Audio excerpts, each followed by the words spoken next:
अगर भगवद विमुख आचरण किए तो हर आचरण का दंड है और उसे भोगना ही पड़ेगा। अगर भोग से बचना है तो उपाय यही है, प्रभु की शरण में होकर प्रभु का चिंतन करना, प्रभु के लिए सारे कर्म समर्पित कर देना। इसके आगे नरकों का वर्णन सुनकर परीक्षित जी प्रश्न करते हैं कि क्या सबको नरक भोगना पड़ेगा?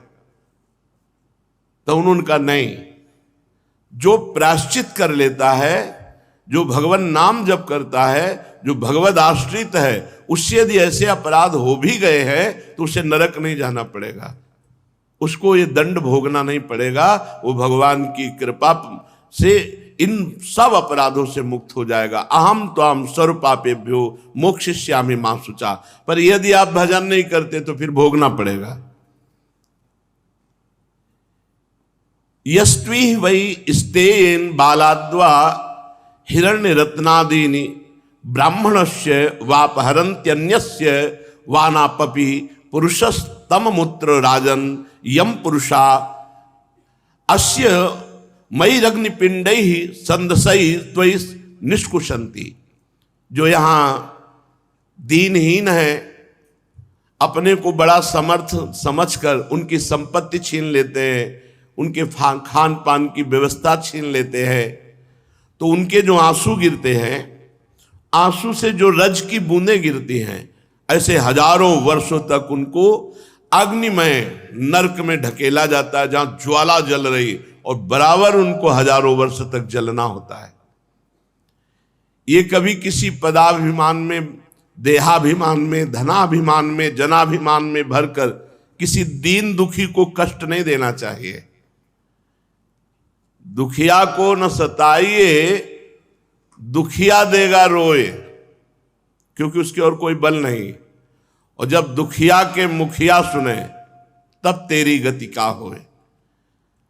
जो चोरी से, बरजोरी से, किसी भी तरह से दीनहीन की वस्तु का अपहरण कर लेता है, बेचारा गरीब है, छोटी दुकान खोले हुए, अब अपने मद के शरीर बल, जन बल, धन बल, पद बल से खाया पिया, एक पैसा नहीं दिया, अब वो भी उसका हृदय जल रहा है, बोल तो पाएगा नहीं, नरक का रास्ता तय कर रहे। छोटी छोटी बात का भी दंड है। जय श्री हरिवंश नरक गति दुर्भर यम द्वारे कटियत नक्षी के। नाक काट ली जाती है छींकने वाले की, कहां छींका, उसका भी दंड मिलेगा। जो यहां दूसरों के मांस को खाता है तो यमदूत वहां गरम गरम जो षणसी हैं उनसे उनका मांस नोच कर उनको खवाते हैं। यदि कोई पुरुष अगम्या स्त्री से संभोग करता है, जिससे जो पूज्य है, बहन है, बेटी है, बड़े भाई की पत्नी है, छोटे भाई की पत्नी है, बड़े भाई की पत्नी माता के समान, छोटे भाई की पत्नी बेटी के समान, अगर जो अगम्या स्त्री का संभोग करता है तो उस, या कोई स्त्री अगम्य पुरुष से व्यभिचार करती है तो उन दोनों को तप्त शूर्मी नामक नरक में ले जाया जाता है और पहले उनकी कोड़ों से पिटाई होती है, फिर तावमुत्र कषया ताडयंती स्तिग्मया शूर्म्या लोहमय्या पुरुष मालिंगयंती स्त्रियम चा पुरुष रूपया शूर्म्या। वहां तपाए हुए लोहे का पुरुष और तपाए हुए लोहे की स्त्री बनी है। जो स्त्री अगम्य पुरुष से संभोग करती है या जो पुरुष अगम्या स्त्री से संभोग करता, अगम्या जो पूजनीय है, जो वंदनीय है, किसी भी तरह दोष दृष्टि भी नहीं करनी चाहिए, और उनसे संभोग करता है, उसको वहां पुरुष को ऐसी लोहमयी तपती हुई स्त्री से आलिंगन कराया जाता है और स्त्री को पुरुष से। ये हजारों वर्षों तक ऐसे जलना होता है। ऐसे व्यभिचारी पुरुष की बड़ी दुर्गति या व्यभिचारिणी स्त्री की बड़ी दुर्गति होती है। इस लोक में जो पशुओं से व्यभिचार करता है, मृत्यु के बाद यमदूत उसे वज्र कंटक शाल्मली नरक में गिराते हैं।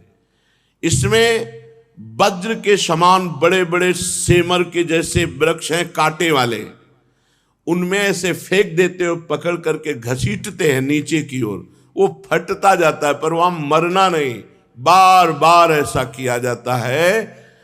जो यहां पशुओं से संभोग करते हैं, जो राजा या राजपुरुष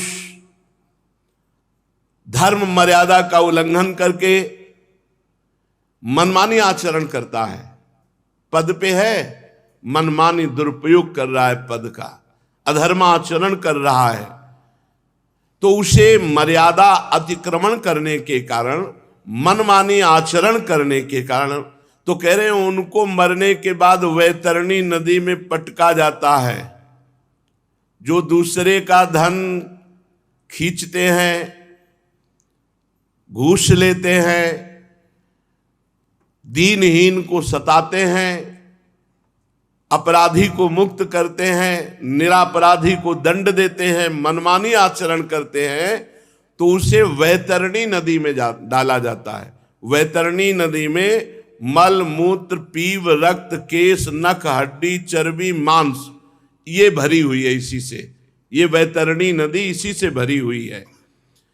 यहां ऐसे राजपुरुष या राजकर्मचारी जो अधर्माचरण करते हैं उनको इस नदी में डाला जाए, वो वही बस पीव मल मूत्र यही सब खाते हजारों वर्ष तक वैतरणी में।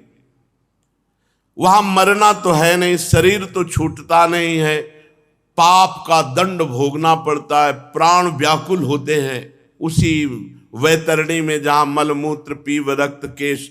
और वो अब अपनी दुर्गति का फल देख देख करके खूब रोता है।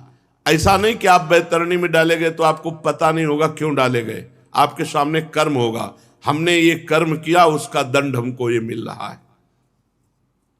जो लोग अपने धर्म का त्याग कर देते हैं, शौचाचार, पवित्रता, खान पान, एक अपनी मर्यादा है, वैष्णव धर्म, कुल धर्म, इन सब का त्याग कर देते हैं, लज्जा को तिलांजलि दे करके मनमानी आहार विहार करते हैं, मनमानी भोजन, मनमानी पेय पीना, और वो वैश्याओं से संभोग करते हैं। जो धर्म भ्रष्ट आचरण करने वाली है, ऐसे पशुओं के समान जो आचरण करते हैं, मरने के बाद पुयोद नामक नरक में गिराए जाते हैं, जिनमें बहुत ही घृणित पदार्थ भरे हुए हैं और बड़े ही विषैले जंतु हैं। वो जंतु उसे काटते हैं और वो घृणित पदार्थों को खाता हुआ उसमें अपने पाप कर्म को भोगता है। इस श्लोक में देखो, इसमें जो लिखा हुआ है उसे बहुत भाव से समझना होगा। यहां भाई लिखा है इसलिए हम आपको बता रहे हैं, कुत्ता पालने का विरोध नहीं है, पालिए, वो गृह का द्वारपाल है, दरवाजे पर व्यवस्था दीजिए, भोजन दीजिए, आप बढ़िया, हम कह रहे खूब कपड़ा लत्ता भी पहनाइए, लेकिन रसोई में मत ले जाइए, ठाकुर जी का भोग लगना है। बहुत विचित्र खेल हो रहे हैं और ये सब नरकगामी खेल हैं, मनमानी आचरण नहीं। अच्छा, उसको ये ज्ञान नहीं होता कि हमें सोच कहाँ करनी, लघु शंका कहाँ करनी है, और ऐसा बढ़िया साबुन से नहला धुला, हम कह रहे बढ़िया करो, दरवाजे के बाहर रखो, रसोई में नहीं, घर में नहीं, उसके लिए एक अलग कमरा बनवा दो, धन है तो उसके लिए एक अलग फ्लैट खरीद दो, अलग व्यवस्था कर दे उसकी। पर अपने जहाँ ठाकुर जी के लिए भोग बनना है, सब रसोई, वहाँ घर में कुत्ते का प्रवेश नहीं है, घर में नहीं, दरवाजे के बाहर का है। भागवत में इसमें लिखा हुआ है दरवाजे के बाहर पालो, क्योंकि आजकल बहुत लोग पाल रहे हैं अलग अलग के। हमें लगता है बढ़िया है, पशु सेवा होनी चाहिए, हम तो प्रणाम करते हैं जो, पर घर में पालने के लिए एक मर्यादा बनाई गई है कि वो रसोई और जहाँ पवित्र स्थान है वहाँ नहीं, घर के बाहर पाले। जो शिकार आदि करते हैं जीवों का, तो इनको कुत्ता पालने वाले को, शिकार करने वाले को मरने के पश्चात प्राण रोध नरक में डाला जाता है। वहां यमदूत उनके प्राणों को बहुत कष्ट देते हैं। जो शिकार करते हैं उनको लक्ष्य बनाकर बाणों से बेंधते हैं यमदूत। भागवत 10वां शास्त्रम प्रमाणम ते ये त्वी वै दंभिका दंभ यज्ञेषु पशून विशसंति तान मुस्मिन लोके वैशसे नरके पतितान निरपतयो यातयित्वा विशसंति। जो अपनी जबान की पुष्टता के लिए बकरा और अन्य पशुओं की बलि देते हैं कि इससे देवी देवता प्रसन्न होते हैं, ऐसा विधान नहीं है। इसलिए लिखा है ये तुई वै दंभिका दंभ यज्ञेषु पशून विशसंति तान मुस्मिन लोके वैशसे नरके पतितान निरय पतयो यातयित्वा विशसंति। जो यहां दूसरे पशुओं की देवी देवताओं का निमित्त बना करके बलि देते हैं, उनको विशसन नाम के नरक में डाला जाता है और ठीक वैसे ही उनको करोड़ों बार काटा जाता है जैसे यहां पशुओं को काटते हैं। नहीं करना चाहिए। देवी देवता को प्रसन्न करना है तो उपवास करो, अपने को कष्ट दो, भूख प्यास सहो, नाम जप करो, मंत्र जप करो, तो उस देवता को प्रसन्न कर सकते हो। हमारा शास्त्र श्रीमद् भागवत कहता है कि ऐसे लोगों को बहुत कष्ट देने वाले विवसन नामक नरक में डाला जाता है और वहां बहुत प्रकार से वैसे उनको काटा जाता है। जो अपने गोत्र की भार्या से सहवास करता है, शास्त्रीय मर्यादा में गोत्र नहीं मिलना चाहिए ब्याह होने में, उस पापी को लाला भक्ष नामक नरक में डाला जाता है और वहां उसे सप्तम धातु पान कराई जाती है। जो कोई राजा या राजपुरुष अपने बल के घमंड में आकर के किसी नगर में आग लगवा देता है, किसी घर में आग लगवा देता है, किसी फसल में आग या लगा देता है, या किसी को विश्वासघात से विष खवा देता है कोई, या किसी की विश्वास वृत्ति पर धोखा देकर के उसके धनादि का अपहरण कर लेता है, तो उसको मरने के बाद सार में आदन नामक नरक में डाला जाता है, जहां बड़े बड़े वज्र के से दांत वाले 720 कुत्ते एक एक के ऊपर छोड़े जाते हैं, चिथड़ा उड़ा देते हो। मरना है नहीं वहां। जो कोई यहां किसी की फसल में आग लगा देता है, किसी के घर में आग लगा देता है, या व्यापारियों की टोलियों को लूट लेता है, या किसी को विश्वासघात करके विष आदि के द्वारा मार देता है, तो उसे सार में यादन नामक नरक में, जहां वज्र जैसी दाढ़ वाले 720 कुत्ते छोड़े जाते हैं और वो उसे चिथड़ा उड़ाते रहते हैं। इस लोक में जो किसी की झूठी गवाही देता है या व्यापार के समय बहुत झूठ बोलता है, नरक मिलेगा भाई, मुनाफे में नरक मिलेगा। हम कह रहे हैं कि सबको पता है कि व्यापार मुनाफे के लिए किया जाता है। ये 160 रुपया मीटर आपको लेना हो तो लीजिए, नहीं तो ना लीजिए, वो बात चलेगी। कसम क्यों खाते हो? आपके लिए, केवल आपके लिए। जो व्यापार में या गवाही में झूठी बोलता है और या दान देने में झूठी, आपको 5 लाख रुपए हम देंगे, इसके बाद नहीं दिया तो जब चंद्र ग्रहण सूर्य ग्रहण पड़ेगा वो ब्याज उसका बढ़ता चला जाएगा और आपको नरक मिलेगा, और अगली बार नरक भोगकर जब जन्म लोगे तो उसका कर्जा चुकाना पड़ेगा। व्यापार के समय, दान के समय, गवाही देने के समय जो झूठ बोलता है वो मरने के बाद अवीचिमान नामक नरक में जाता है। यहां 100 योजन की ऊंचाई से उसे सर के बल नीचे गिराया जाता है और वो नीचे ऐसे नुकीले पत्थर पड़े होते हैं जिनमें चिथड़ा उड़ जाता, मरना है नहीं, फिर ऊपर लाके फिर डाला जाता। इसीलिए इसका नाम अवीचिमान नरक है। यहां गिराया जाने पर जैसे तरबूजा फट जाए ऐसे फट जाता है, प्राण निकलते नहीं, बार बार फिर जुड़ता है, फिर ऊपर से पटका जाता है। जो यहां प्रथम वर्ण में जन्म लेकर के या द्वितीय तृतीय वर्ण में जन्म लेकर के शराब पीता है, सीधे नरक की प्राप्ति है। भगवान चातुर्वर्ण मया सृष्टा गुण कर्म विभागशः, भगवान के द्वारा रचा हुआ है ये। जो मद्यपान का अर्थात शराब पीता है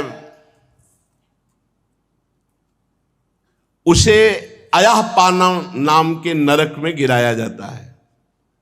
शराब महान पंच पापों में ये कही गई, शराब नहीं पीना चाहिए, शास्त्र निषेध करता है। ये राक्षसों के लिए है, मनुष्यों के लिए नहीं। जो शराब पीते हो वो ये ध्यान से सुन ले, केवल शराब पीने मात्र से उसको नरक में डाला जाएगा। और कैसे? अयःपान नामक नरक में। इसमें क्या होता है? इसमें छाती पे पैर रखकर यमदूत उसके मुख में गलाया हुआ लोहा पिलाते हैं। बंद कर दो भैया ये शराब पीना, ना मानोगे तो आगे जाके भोग लोगे, मान लोगे तो अभी प्रायश्चित हो जाएगा।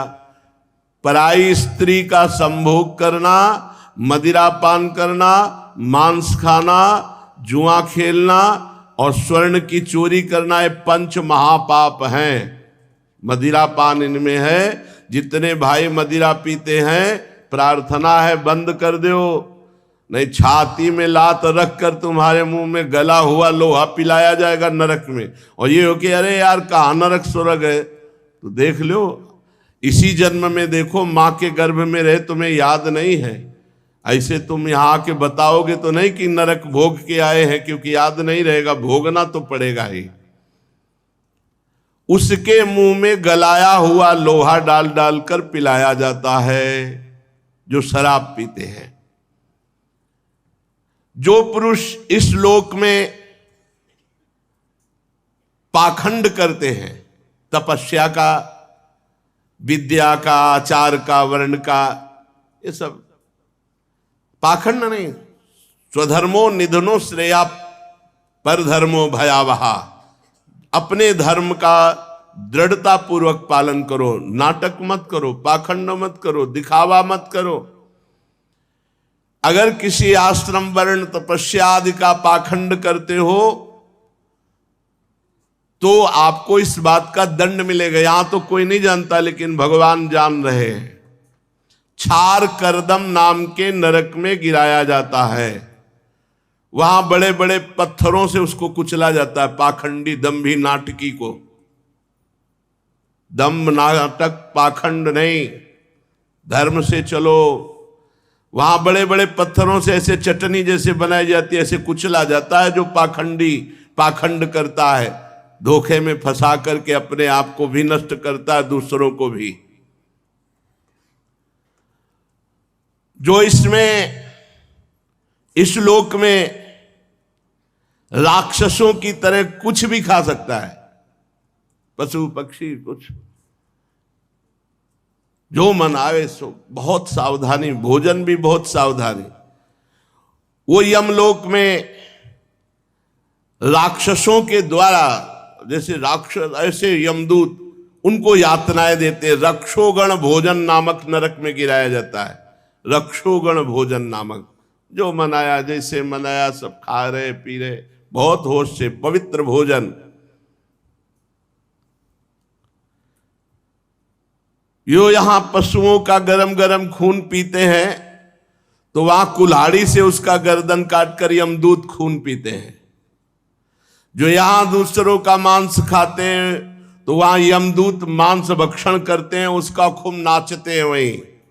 अरे बहुत हाहाकार है। इस लोक में जो लोग मनोरंजन के लिए पशु पक्षियों को कष्ट देते हैं, उनको फंसा लिया, उनको विविध प्रकार से तुम्हारा मनोरंजन हो रहा है, हमारे भय से व्याकुल हो रहा है, विविध उपायों से फुसला करके पशु पक्षियों को बुला देते हैं, उनको रस्सी में बांधकर कांटे से या विविध प्रकार की पीड़ा देकर खिलवाड़ करते हैं, तो उनको सुलूल प्रोत नामक नरक में गिराया जाता है और यमदूत पिंजड़े में बंद करके फिर भाले से उनके साथ खेलते हैं। इसलिए किसी भी पशु पक्षी जीव जंतु को कष्ट मत दो। इस लोक में जो उग्र स्वभाव के लोग होते हैं, जरा जरा सी बात में दूसरे से झगड़ा कर देते हैं, दूसरे को मारने पीटने लगते हैं, गालियां देते हैं, दूसरे का अहित अमंगल कर देते हैं, वे मरने के बाद दंड सूक नामक नरक में गिराए जाते हैं और वहां यमदूत जिंदा ऐसे निगल जाते हैं, फिर चबाकर उगलते, फिर बड़ा कष्ट दिया जाता है। जो यहां किसी प्राणी को किसी गुफा में ऐसे अंधेरी खाइयों में बंद कर देते हैं, मार डालते हैं, परलोक में यमदूत वैसे ही उनको विषैली आग के धुएं से घोटते हुए मारते हैं। इसलिए अवट निरोधन नामक नरक कहते हैं उसे। जिस गृहस्थी के घर में कोई साधु महात्मा या भिक्षा मांगने वाला या अतिथि आया और वो उसे क्रोध दृष्टि से देखता है, मानो कोई अपराधी को देखता है, जैसे वो राधे श्याम मांग रहा है तुम्हारे दरवाजे, ऐसा अतिथि धर्म है, कोई भी दरवाजे पे आ जाए तो पहली बात तो आप मृदु वचन बोलिए, राधे श्याम कैसे आगमन हुआ। अब वो जो मांग रहा है, तुम्हारी सामर्थ्य तो दे दीजिए, नहीं तो राधे श्याम। और जल आदि तो सबके पास होता है, मृदु भाषण, आसन और जल, ये तीन के द्वारा तो सब कोई स्वागत कर सकता है। इसके बाद आपकी श्रद्धा नहीं तो आप ना कह दीजिए, पर कठोर वचन और क्रूर दृष्टि से देखना ये नरकगामी होना है। जो गृहस्थ अपने आए हुए दरवाजे पर अतिथि अभ्यागत संत वैष्णव को क्रोध दृष्टि से देखता है तो नरक में उसे गिद्ध, कंक, काक और बटेर आदि यमदूत, वज्र की चोंच रखने वाले उसे पर्यावर्तन नामक नरक में गिराते और नोचते हैं। जो व्यक्ति यहां अपने को बड़ा धनवान समझकर अभिमानवश दूसरों को सताता रहता है पैसे के बल से, और जो सब पर संशय करता है, संदेह करता है और धन का कभी धर्म में खर्चा नहीं किया और हर समय रात दिन धन का चिंतन करके यक्ष के समान धन की रखवाली करता रहता है।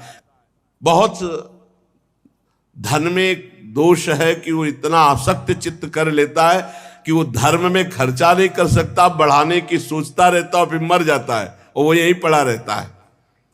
ऐसा नराधम मरने पर सूची मुख नामक नरक में गिरता है और वहां उसके अर्थ पिशाच शरीर को सुइयों से सिया जाता है, पूरे शरीर को यमदूत उसे सीते हैं। ऐसे राजन, ऐसे सैकड़ों हजारों नरक हैं। जो भगवान से विमुख होकर के मनमानी आचरण करता है वो इन अधिकांश सब नरकों को भोगता है। जब नरक से बचे हुए कुछ पाप होते हैं और स्वर्ग से बचे हुए कुछ पुण्य होते हैं तो दोनों को मिलाकर फिर इस मनुष्य शरीर की रचना होती है। ये हमने तुम्हें 14 भुवन का वर्णन सुनाया, ब्रह्मांड कोश का वर्णन किया। भगवान अपनी माया से ऐसे अनंत ब्रह्मांडों की रचना करते हैं। मनुष्य को चाहिए कि जितना ये सुना, ऊपर नीचे के लोक और नरक ज्योतिर्गण सब, ये भगवान का सब मायामय निर्माण है, इससे मन हटाकर भगवान में लगाना चाहिए। ये सब मायामय है, जादू का तमाशा है। राजा परीक्षित ने कहा, महाराज ये नरकों की बात सुनकर तो बड़ी घबराहट पैदा हो गई, अच्छे अच्छे की घबराहट हो। तो महाराज आपने ये जो नरकों का वर्णन किया, इससे बचने का कोई उपाय है? क्योंकि किसी न किसी प्रकार से सबसे पाप बन जाते हैं। अनेक प्रकार की भयंकर यातनाएं नरक की सुन करके तो घबराहट पैदा हो गई। क्या कोई ऐसे कार्य करके बच सकता है? कोई उपाय है जिससे नरकों से बचा जा सके? जो उपाय बता रहे हैं वो कर लेना चाहिए सबको, नहीं गलतियां सबसे होती हैं। बहुत छोटी छोटी गलतियों का भी दंड। अब तितली की गुदा में कांटा डाल के छोड़ दिया मांडव्य ऋषि ने, तो सूली उनके गुदा में डाल करके कटनी ही पड़ी, निकाल नहीं पाए। सोचो इतने बड़े ऋषि को ये दंड भोगना पड़ा, जो इतना तप परायण थे, बड़े बड़े महापुरुषों को। तो ये तो यहाँ की बात है, नरक में तो और कष्ट भोगना होता है। तो महाराज ये तो कोई ऐसा नहीं है जो नरक से, कोई बिरले ऐसा होगा, नहीं तो गलती तो। अरे महाराज युधिष्ठिर को भी नरक दिखाया गया था केवल जरा सी बात झूठ बोल देने पे। यहाँ जिंदगी झूठ बोलते गुजरी जा रही, तो पोटरी का पोटरी जमा है पाप।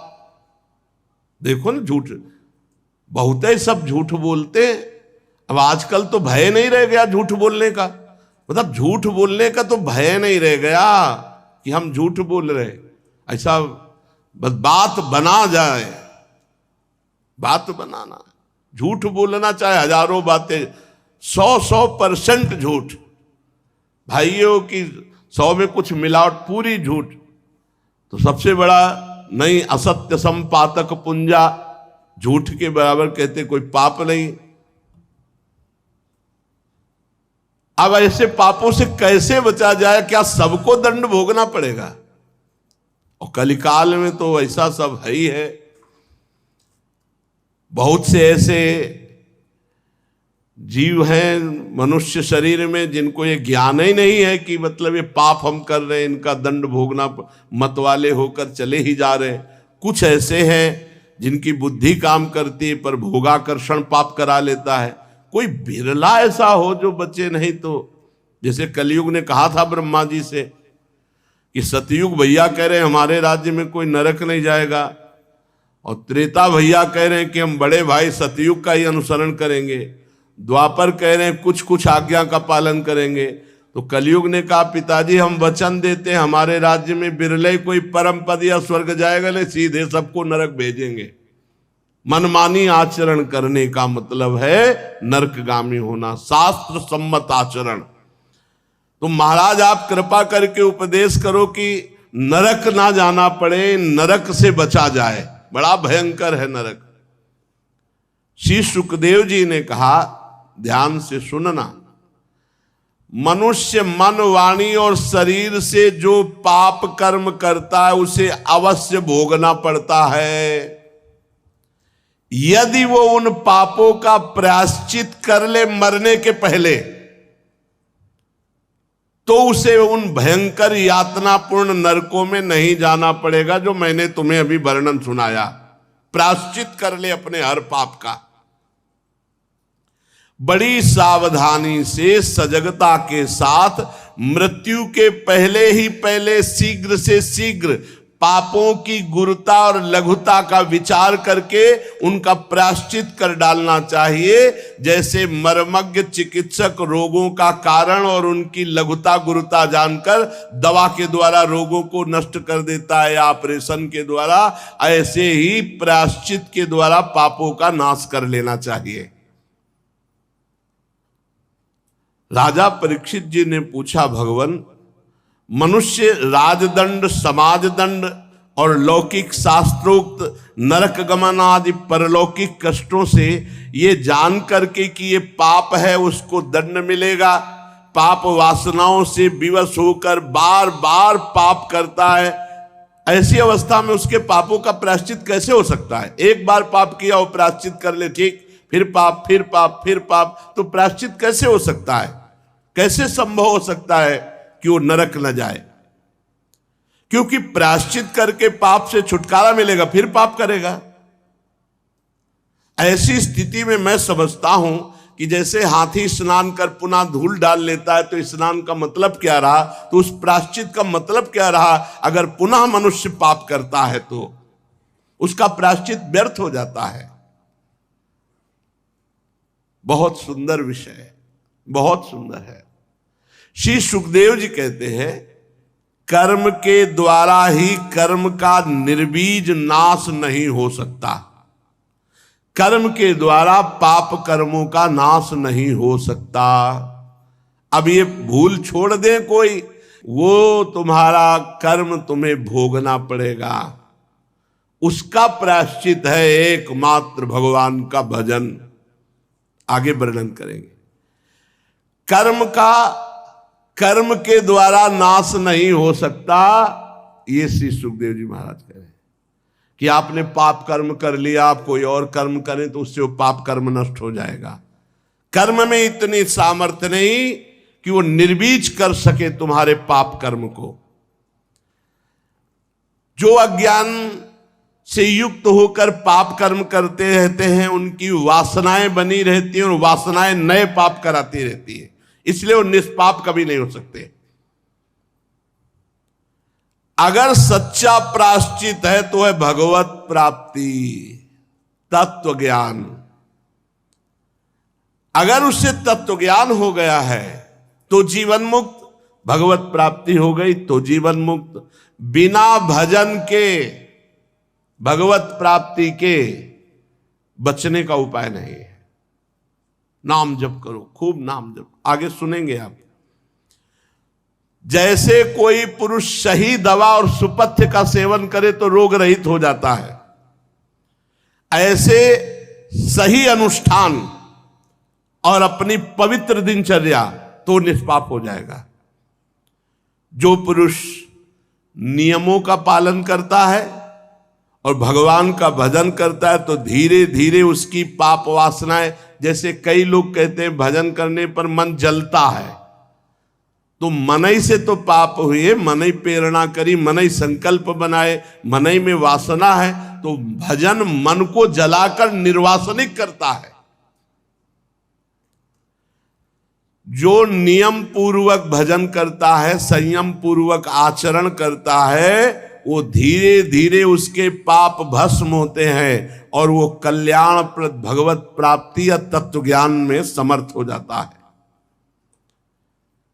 जैसे बांस के झुरमुट में लगी हुई आग बांसों को जलाकर राख कर देती है, वैसे ही श्रद्धावान धैर्यवान पुरुष ब्रह्मचर्य, तपस्या, इंद्रिय दमन, मन की स्थिरता, दान, सत्य, बाहर भीतर की पवित्रता, यम नियम और नवधा भक्ति, मन वाणी शरीर द्वारा किए गए बड़े से बड़े पापों को नष्ट किया जा सकता है। ब्रह्मचर्य, इंद्रिय दमन, मन की स्थिरता, नवधा भक्ति, ये विविध प्रकार के साधन हैं जिनसे हम पापों को नष्ट कर सकते हैं। भगवान की शरण में ये बिल्कुल अलग साधन है, ये बिल्कुल पक्का साधन और अलग साधन है। केचित केवलया भक्त्या वासुदेव परायणा अघम धुनवंती कार्त्स्नेन निहारमिउ भास्करा। बहुत जोर की बात है, यही बात बहुत महिमामयी है, जो पाप और पाप की जड़ को भी भस्म कर देता है। अन्य साधनों से पाप नष्ट हो सकते हैं, लेकिन फिर वो हरे भरे नए किनगे। न तथा हर्गवान राजन पूजेत तप आदि भी यथा कृष्णार्पित प्राणस तत्पुरुष निषेवया। सीधी बात, कोई झंझट नहीं। भगवान की शरणागति, में बहुत सरल बात है, बहुत सरल है। तन मन वचन प्राण सब भगवान को समर्पित कर दिए। बोले केचित, केचित माने कोई बिरला ही ये साधन पकड़ पाता है। भगवान की शरण में होकर केवल भगवान का स्मरण तो सारे पापों को उसी प्रकार भस्म कर देता है। भगवान का नाम जब, जैसे सूर्य उदय होते ही कुहरे का कहीं पता नहीं चलता, ऐसे ही पाप पाप प्रवृत्ति दोनों का नाश भगवान की शरण में होकर नाम जब। अघम धुनवंती कार्त्स्नेन, सारे पाप उसके धुल जाते हैं। ये खुद कह रहे श्री सुखदेव जी। ये अन्य साधनों से ऐसा नहीं होता, तपस्यादि के द्वारा भी ऐसा नहीं होता कि जड़ से पाप नष्ट हो जाए। जगत में ये सबसे निराला पंथ है, भगवान का आश्रय लेकर, शरणागति लेकर भगवान का नाम जप, ये सर्वश्रेष्ठ है। सध्रीचीनो ह्रयम लोके पंथा क्षेमो कुतो भयः सुशीला साधवो यत्र नारायण परायणा प्रायश्चित्तानि चीर्णानि नारायण पराङ्मुखम न निष्पुनन्ति राजेन्द्र सुरा कुंभमिवापगा। ये सबसे निराला मार्ग है, भगवान की शरण में होकर भगवान का नाम जप करना। ये भय रहित, कल्याण स्वरूप, संशय रहित, इसी पर भगवत परायण सुशील साधु जन चलते हैं। अन्य साधनों से निष्पाप नहीं हुआ जा सकता।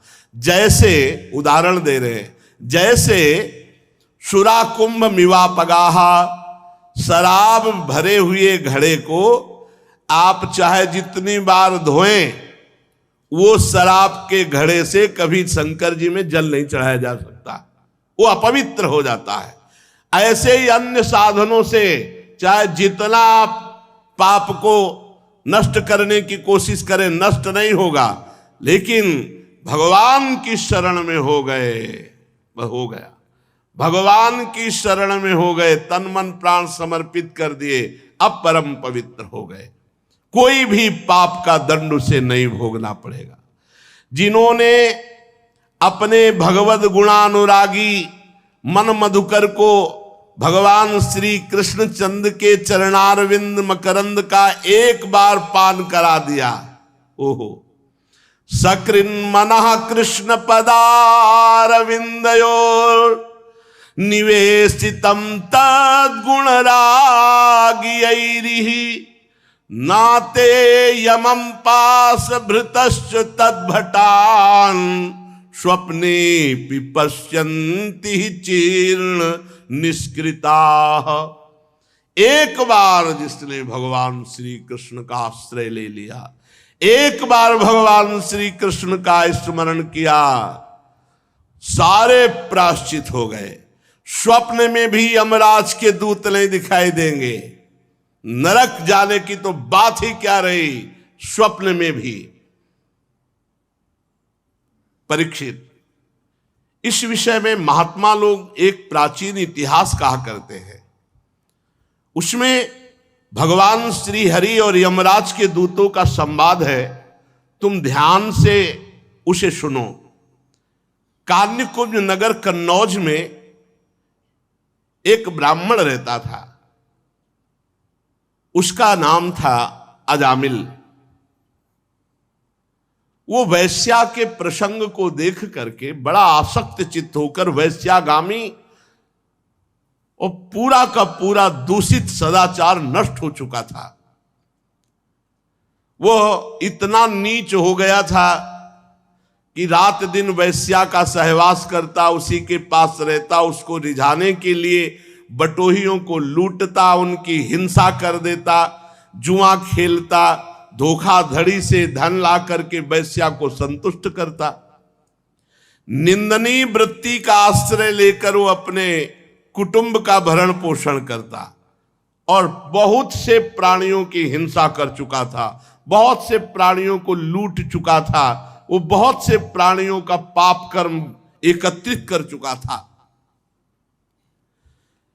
अब वो उसी वैश्या के साथ जो बच्चे पैदा हुए, उन्हीं के दुलार लालन पालन में समय उसका नष्ट हो गया। बहुत बड़ा आयु का लंबा भाग व्यतीत हो गया। 88 वर्ष की उसकी अवस्था आ गई। उसने वैश्या से 10 पुत्र उत्पन्न किए थे। सबसे छोटे का नाम नारायण रखा था। ये स्वयं नहीं रखा था, जब भगवान अहेतुकी कृपालु है, अहेतुकी कृपा करते हैं तो साधु समागम होता है। भक्तमाल जी में इनका चरित्र है। एक बार एक भगवत प्रेमी महात्माओं की साधु मंडली आई, तो भ्रमण करते थे साधुजन, तो उधर कन्नौज होते हुए निकले। तो उसी नगर में पूछा, भाई कोई पवित्र ब्राह्मण हो जिसके यहां भिक्षा ले सके, कोई एकांतिक बगीचा हो। तो विनोद करने वाले, उपहास करने वाले गांव में भी लोग होते हैं। उनका बहुत सबसे ज्यादा पवित्र अजामिल ब्राह्मण है, और बगीचा भी बहुत जोर का है, और था जोर का बगीचा, क्योंकि वैश्या का था उपवन। संत महात्मा विश्वास ही परम धन होता है। वो विश्वास करके गए, बगीचे में ठाकुर जी के लिए जल छिड़का और आसन लगाया और आरती पूजा शुरू। और उधर अजामिल जो है 2-4 पशुओं की हिंसा करके उनको लेके आ रहा था। बगीचे में गया, देखा साधु महात्मा तो वैसा तो नहीं कि वो ये ना जानता हो कि साधु महात्मा क्या होते हैं। पशुओं को दूर फेंका जो मृग आदि मार कर लाया था, और गया साष्टांग दंडवत किया और रो पड़ा, भगवान आज पता नहीं मुझ नीच अधम का कौन सा सौभाग्य उदय हुआ कि आप भगवत प्रेमी महात्माओं का सानिध्य। प्रभु मैं तो बहुत नीच हूं, आप यहां कैसे आ गए? तो उनका गांव के लोगों ने बताया कि उत्तम ब्राह्मण है। तो बोले, प्रभु देख ही रहे हो आप, हम कैसे उत्तम हैं। वैश्या के संग रहते हैं, हिंसादि चोरी लूटपाट से अपना पेट पालते हैं। प्रभु मेरी दुर्गति हो गई। तो उनका अब तो कोई साधन बन नहीं सकता, अब हम तुम्हारे भाग्य की रेखा देख रहे, एक पुत्र और होगा, उसका नाम नारायण रख देना। और संतों ने अपना आसन उठाया और अपवित्र स्थान में भगवान का भोग बनाना, भगवान का भोग लगाना हो नहीं सकता, वहां से चल पड़े। कुछ समय बाद जो 10वां पुत्र हुआ, उसका नारायण नाम रखा। सबसे छोटे का नाम नारायण था। अजामिल का बहुत प्यार स्वाभाविक नारायण पर था। देखो, घर परिवार में भगवान नाम ही रखना चाहिए तो बहुत अच्छा रहता है। बार बार अब देखो, उसको इसी पुत्र से प्यार था तो नारायण, इधर नारायण, कितना बढ़िया भाग्य। और ऐसे रखे जाते थे, नाम ऐसे रखे जाते थे। अब चला है कुछ ऐसा नाम, और ऐसे ऐसे नाम है कि इनका कोई अर्थ है नहीं है, कोई अर्थ है नहीं है। पहले नाम राम कुमार, कृष्ण कुमार, हम ऐसे नाम रखे जाते थे। भगवान नामों से रखा जाता था कि कई बार बुलाया जाए तो वाणी पवित्र हो जाए। तो अब ऐसे नाम रखे जाते हैं। तो हमें लगता है कि भगवान नाम विचार पूर्वक रखना चाहिए। तो अब जैसे किसी का नाम आप रख दो हरिवंश, तो आप दिन में सैकड़ों बार हरिवंश हरिवंश, राधा तो सैकड़ों बार राधा राधा, ऐसे भगवान नाम रखना चाहिए। नाम जरूर भगवान रखना, कल्याण हो। मान लो किसी से प्यार हो जाए, बच्चा बच्ची किसी से, वो अंतिम समय ऐसे पुकारे राधा, तो काम बन जाएगा। देखो, अब वो अपने इस बालक पर 88 वर्ष का वृद्ध अजामिल बड़ा मोह, और मोह क्या मतलब, पूरी श्रद्धा के संतों ने कहा है नारायण नाम रखना, तो इसलिए बहुत प्यार करता है। संपूर्ण हृदय अपने बच्चे को दे दिया, नारायण बच्चे को। अब वो बच्चा तोतली बाली, बाल सुलभ खेल, अजामिल आसक्त हो गया। अजामिल उसी के साथ खाता पीता, उसी के साथ समय ज्यादा व्यतीत करता।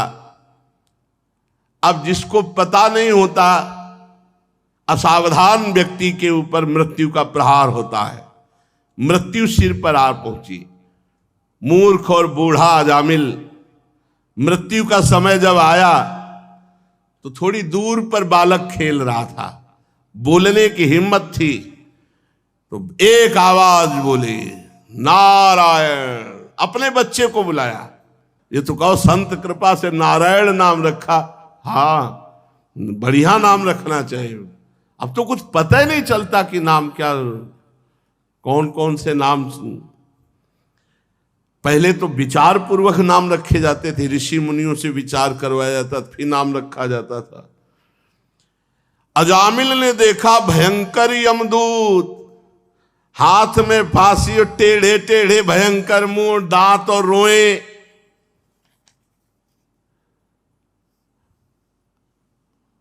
सोच लघु शंका देख के निकल जाती, देख के ऐसे है यमदूत, ऐसे थोड़ी यमदूत है। देख के लघु शंका और सोच छूट जाती है मरने वाले की। व्याकुल होकर ऊंचे स्वर से पुकारा, नारायण। बलिहार, संतों की बलिहार कि ऐसी अंतिम बात बन गई, अंतिम बात बन गई। ज्यों ही नारायण पुकारा कि दिव्य चतुर्भुज भगवान नारायण के पार्षद दो उपस्थित हो गए।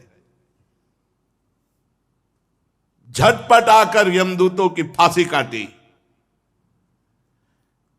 अजामिल के सूक्ष्म शरीर को अभी वो खींच ही ना शुरू ही किया था, भगवान के दूतों ने, श्रीहरि दूतों ने बलपूर्वक उन्हें डांट कर और यमपाश काट दी।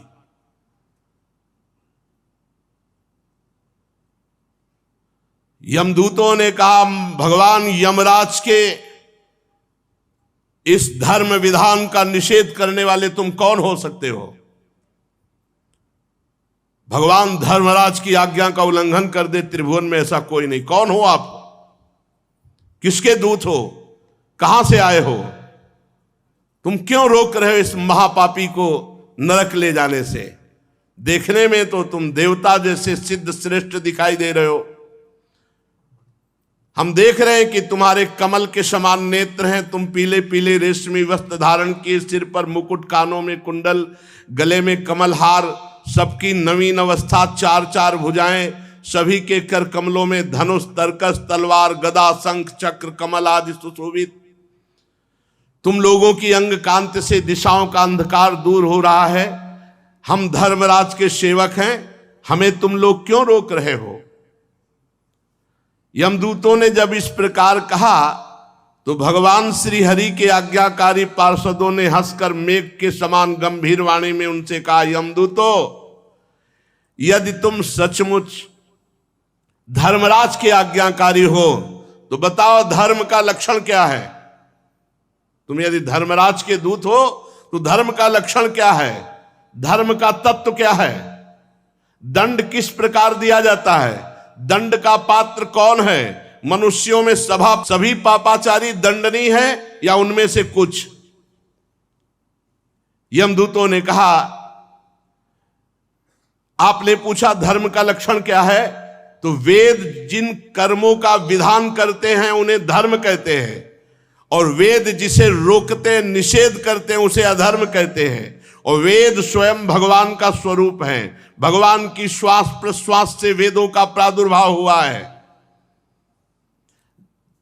जगत के रजोगुण, सतोगुण, तमोगुण, इन तीनों से सभी प्राणी पदार्थ ओतप्रोत हैं। सभी की मनोवृत्तियां तीनों गुणों में रहती हैं, सतोगुण, रजोगुण, तमोगुण। तीनों गुणों से कर्म होते हैं, उसके अनुरूप उनका विभाजन होता है। सूर्य, अग्नि, आकाश, वायु, इंद्रियां, चंद्रमा, संध्या, रात दिन, दिशाएं, जल, पृथ्वी, काल, धर्म, ये गवाही होते हैं। रात दिन में सतोगुण, रजोगुण, तमोगुण से जो भी कर्म होते हैं उन कर्मों के ये गवाही होते हैं। सूर्य, अग्नि, आकाश, वायु, इंद्रियां, चंद्रमा, संध्या, रात दिन, दिशाएं, जल, पृथ्वी, काल और धर्म। ये गवाही होते हैं। एक एक सेकंड के कर्म का हिसाब है। इनके द्वारा पता चल जाता है कि ये धर्मात्मा है या अधर्म है, और फिर दंड के पात्र का निर्णय होता है। पाप कर्म करने वाले सभी मनुष्य अपने अपने पाप कर्म का दंड जरूर भोगते हैं। निष्पाप पुरुषों, जो प्राणी कर्म करता है, गुणों से संबंध होता है, उसे सारे पापों का कर्म भोगना पड़ता है, जो उसका दंड भोगना पड़ता है।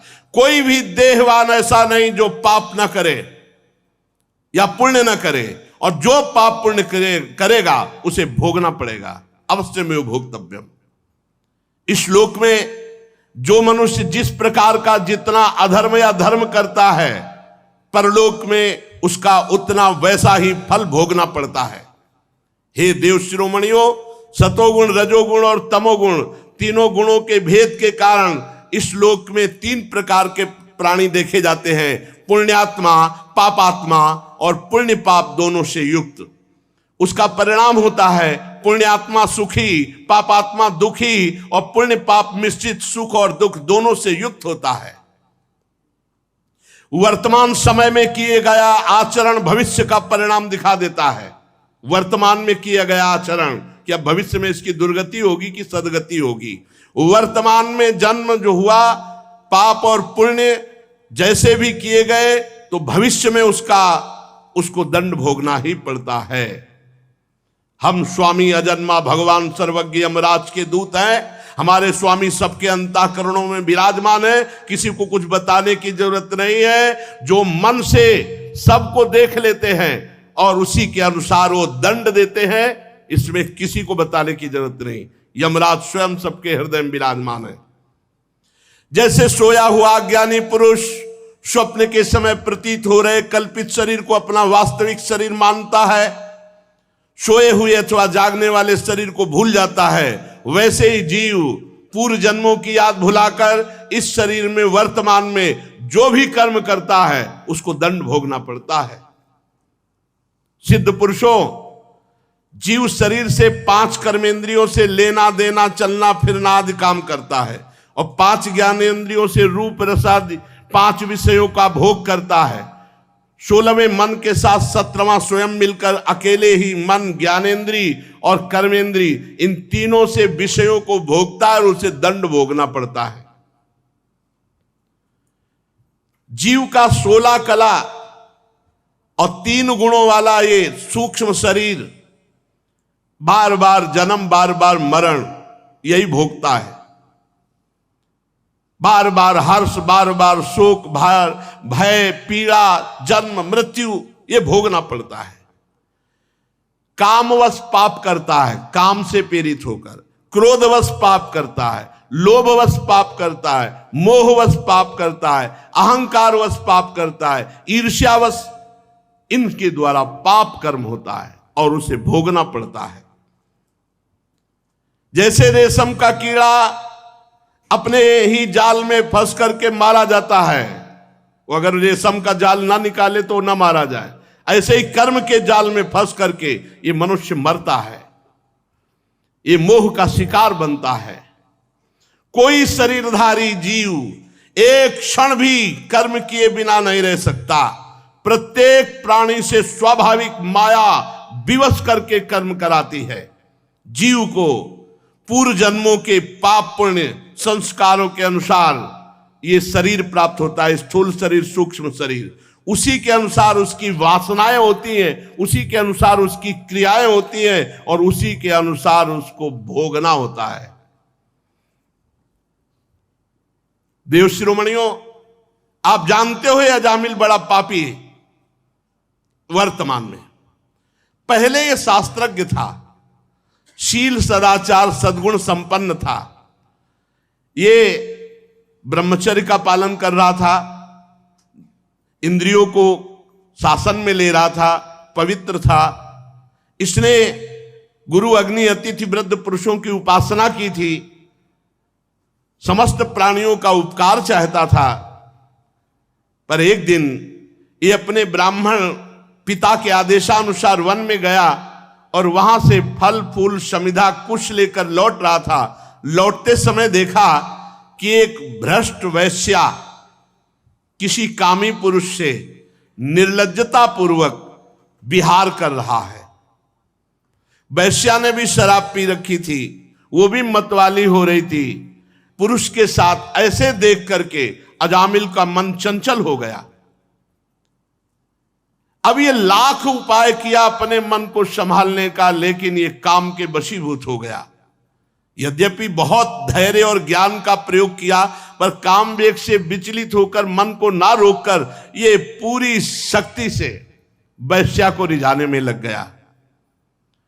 वैश्या को निमित्त बनाकर काम पिशाच ने इस अजामिल का नाश कर दिया।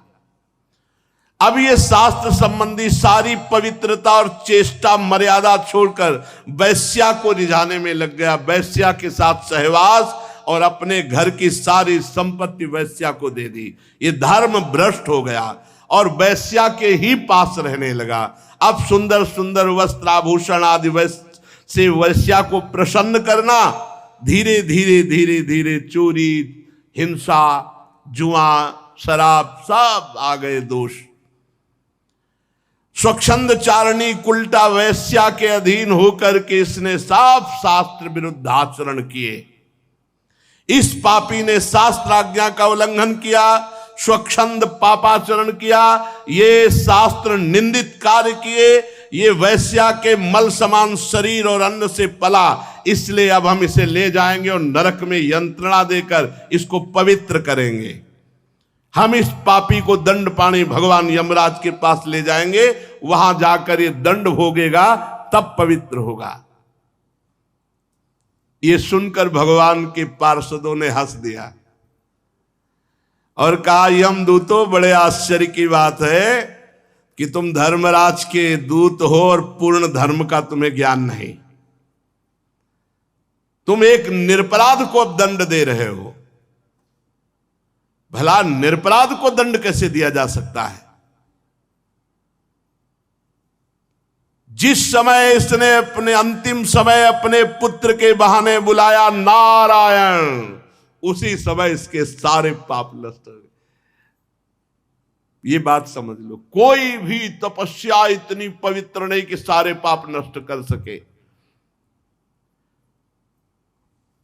यदि गोविंदेति चुक्रोशी कृष्णा माम दूरवासिनम ऋण में तत्प्रबद्धम में हृदयान्नापशर्पति। गोविंद गोविंद, चाहे जितनी दूर से गोविंद गोविंद, हरि हरि, कृष्ण कृष्ण, सब पाप नष्ट हो गए, भगवान ऋणी हो जाते हैं। साधारण धर्म का ज्ञान तुमने वर्णन किया, साधारण धर्म का ज्ञान तुम्हें नहीं। ये विश्वासघात होगा इसके साथ यदि मैं तुम्हें ले जाने दूं। यमदूतों, एक जन्म का नहीं, बस यही सब शास्त्रों की कृपा से बात आई, तभी हमारे हर प्रश्न का उत्तर नाम होता है। हर प्रश्न का उत्तर अयम ही कृत निर्वेशो जन्म कोट्यंग हंसमामपि यद व्याजहार विवशो नाम स्वस्तयनम हरे। इसने मेरे हरि का नाम जब उच्चारण किया तो इस जन्म के नहीं, करोड़ करोड़ जन्मों के पापों का प्रायश्चित हो गया। अब ये भगवान के परम पद को प्राप्त होगा, 1 रुपया नहीं लगता। तुम स्नान किए हो कि नहीं किए हो ये भी प्रश्न नहीं है।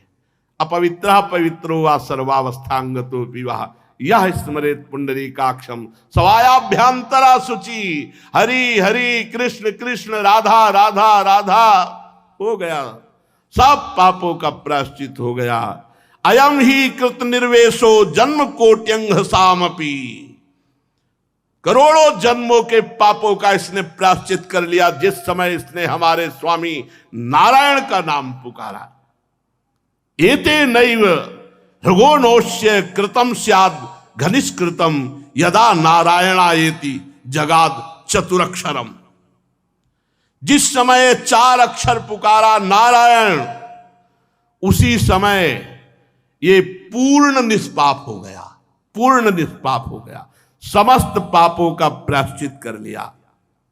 ध्यान दो, भगवान के पार्षद बोल रहे, स्तेनः शुरापो मित्र ध्रुव ब्रह्म गुरुतल्पगः स्त्री राज पितृ गोहंता ये च पातकिनो परे सर्वेशामप्यघवता मिदमेव सुनिष्कृतम नाम व्याहरणम विष्णुर यतस्तद्विषयामति। चोर, शराबी, मित्रद्रोही, ब्रह्मघाती, गुरुपत्नीगामी, ऐसे लोगों का संगी, स्त्री, राजा, पिता, गौहत्या, चाहे जितना बड़ा पाप हो गया हो और भगवान की शरण में आकर ये उच्चारण कर दे हरि हरि हरि कृष्ण कृष्ण कृष्ण गोविंद गोविंद गोविंद, बस सब पापों का प्रायश्चित हो गया। अहम त्वाम सर्व पापेभ्यो मोक्षयिष्यामि मा शुचः। इसीलिए भगवान की शरण में होकर भगवान का नाम जप करो, बस सब मंगल ही मंगल है, आप चिंता मत करो। इसमें कौन सा पैसा लगता है। हृदय से भगवान के आश्रित हो जाओ और खूब नाम जप करो। अरे पाप की तो बात जाने दो, भगवत प्राप्ति हो जाएगी, भगवान की सानिध्य का निरंतर अनुभव होगा।